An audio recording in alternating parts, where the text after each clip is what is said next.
मराठी माणसाच्या मनावर अधिराज्य गाजवणारं एकमेव डिजिटल चॅनल सप्तनगरी न्यूज।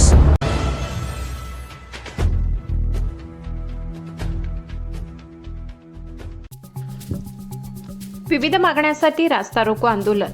माकपाच्या संलग्न संघटनांचे रस्ता रोको करत जेल भरो आंदोलन। पोलिसांनी आंदोलकांना अटक व सुटका। अखिल भारतीय किसान सभा व अखिल भारतीय शेतमजूर युनियनच्या तालुका कमिटीच्या वतीने अंकलेश्वर, बराणपूर, तळोदा तालुक्यातील आमलाड गावाजवळ रास्ता रोको व जेल भरो आंदोलन केले।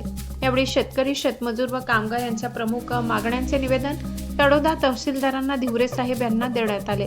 या आंदोलनाचे नेतृत्व माकपचे जिल्हा सचिव कॉम्रेड श्यामसिंग पाडवी, तळोदा तालुका सचिव कॉम्रेड अनिल ठाकरे, जिल्हा सचिव मंडळ सदस्य कॉम्रेड रुबाबसिंग ठाकरे, जिल्हा कमिटी सदस्य comrade Sudam Thackeray, comrade Subadibai Padvi, comrade Tapibai Madi, comrade Dayanand Chavan, comrade Subhash Thackeray, comrade Kailas Chavan, comrade Ambalal Gurav, comrade Devisingh Padvi, comrade Raman Pawar, comrade Sanjay Pawar, comrade Mansingh Thackeray, comrade Sudhakar Thackeray आदींनी केले। सोबतच आदिवासी अधिकार राष्ट्रीय मंचाचे संदीप वडवी, राजकिरण पाडवी, धरमराज ठाकरे, बहादूर पाडवी, दंगल पाडवी, अर्जुन ठाकरे, विकास ठाकरे, प्रभाकर ठाकरे, शरद ठाकरे, भरत वडवी, गोरख पाडवी, सोशल मीडिया प्रमुख कॉम्रेड नवनाथ ठाकरे, विकास ठाकरे यांनी केले। यावेळी पोलीस चोख बंदोबस्त ठेवण्यात आलाय। रास्ता रोको आंदोलकांना पोलिसांनी अटक करीत पोलीस स्टेशनला नेण्यात आले व नंतर आंदोलकांनी सुटका केली। आंदोलनात 150 महिला व पुरुष कार्यकर्ते सहभागी झाले। सप्तनगरी न्यूज ब्युरो, तळोदा।